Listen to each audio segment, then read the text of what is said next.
സുരക്ഷയോടെയും സാങ്കേതിക മാറ്റങ്ങളോടെയും പുതുമയോടെയും Indian government പുറത്തിറക്കുന്ന പുതിയ ഡിജിറ്റൽ പാസ്പോർട്ടിനെ കുറിച്ച് നിങ്ങൾ അറിഞ്ഞിരിക്കും അല്ലേ?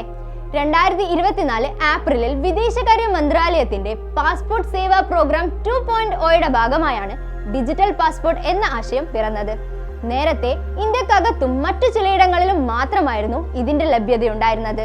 എന്നാൽ ഇപ്പോൾ ലോകത്തിന്റെ ഒട്ടുമിക്ക ഇടങ്ങളിലും എംബസി മുഖേന പാസ്പോർട്ട് ലഭിക്കുന്നുണ്ട്. അതിന്റെ ഭാഗമായി ബഹ്റൈനിലും നിലവിൽ ഡിജിറ്റൽ പാസ്പോർട്ട് ലഭ്യമായി തുടങ്ങിയിട്ടുണ്ട്.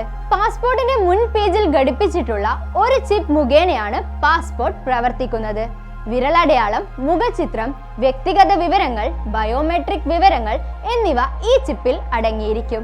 ഈ പാസ്പോർട്ട് കൈവശമുള്ളവർക്ക് ഇനി എയർപോർട്ടിലെ ഗേറ്റ് സംവിധാനമായി എളുപ്പം എമിഗ്രേഷൻ നടപടികൾ പൂർത്തിയാക്കാനാകും. ഇന്റർനാഷണൽ സിവിൽ ഏവിയേഷൻ ഓർഗനൈസേഷൻ ഏകോപിപ്പിച്ചിട്ടുള്ള എല്ലാ എയർപോർട്ടുകളിലും ഈ പാസ്പോർട്ട് നമുക്ക് ഉപയോഗിക്കാം.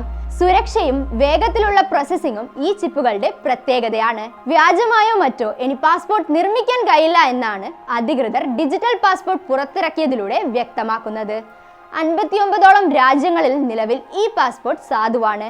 29ഓളം രാജ്യങ്ങളിൽ ഓൺ അറൈവൽ വിസയും 35ഓളം രാജ്യങ്ങളിൽ വിസ ഇല്ലാതെയും ഈ പാസ്പോർട്ട് മുഖേന പ്രവേശിക്കാനാകുമെന്നാണ് അറിയാൻ കഴിഞ്ഞത്. നിലവിലുള്ള പാസ്പോർട്ട് കാലാവധി കഴിഞ്ഞവർക്കും പുതിയ പാസ്പോർട്ട് എടുക്കുന്നവർക്കും ഇനി മുതൽ ഇത്തരത്തിലുള്ള പാസ്പോർട്ടാണ് ലഭിക്കുക. ഇതുപോലെയുള്ള കൂടുതൽ അറിയിപ്പുകൾക്കായി മീ ഫ്രണ്ട് ആപ്പ് ഡൗൺലോഡ് ചെയ്യൂ.